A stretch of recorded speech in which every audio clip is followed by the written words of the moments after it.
आज अभिला सकाळी उठल्या उठल्या चहा पाहिजे होतं, तेच ठेवत होते. त्याच्या अगोदर ना माझ्यासाठी गरम पाणी करून काढले. मला आता सवय झाली सकाळी गरम पाणी प्यायचं, त्यानंतर चहा वगैरे प्यायचं.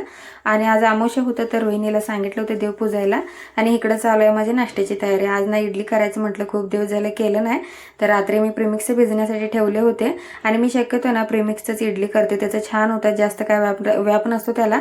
रात्री भिजायला ठेवले की सकाळी करायचं. आणि घरात करायचं म्हटलं ना की त्याला खूप व्याप असतं. तेवढं सगळं करून सुद्धा नाही चांगलं झालं तर सगळं वेस्टच होते. त्यामुळे मग त्या भानगडीत पडतच नाही, फक्त प्रेमिक्सच इडली करते. आणि डोसा वगैरे करायचं असलं की आपल्या घरातल्या तांदळाचं करते मी. आणि आता इडली होण्यासाठी 15-20 मिनिटं तर लागणार होते आणि तोपर्यंत मी ते सांबारची वगैरे तयारी करून घेतली.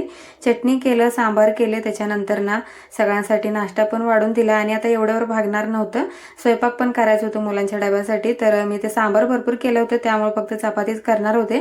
त्याचेच कणिक वगैरे मळून ठेवलं आणि बाकीचं स्वयंपाक पण सगळं आवरलं, नाश्ता केलो आणि मग लागले इथं मी माझ्या कामाला. तर आज ना मला कोणतं ब्लाऊज शिवायचं तेच बघत होते. हे आणि टेन्शनच असतं, म्हणजे कोणतं. एका कस्टमरची ना 6 ब्लाऊज होते. पहिल्यांदा एक ब्लाऊज मी कटिंग करून घेतलं, त्यानंतर राहिलेली ना एकावर ठेवून मी ती कटिंग करत असते. त्यानं फास्ट होते कटिंग त्यामुळे. आणि ही सगळं ना कटिंग झाल्यानंतर असं बांधून ठेवते, कारण एखादं जर त्यातलं पार्ट हरवलं नाही की खूप गोळ होतो त्यामुळे. तर असा होता आजचा छोटासा व्लॉग. आवडल्यास लाईक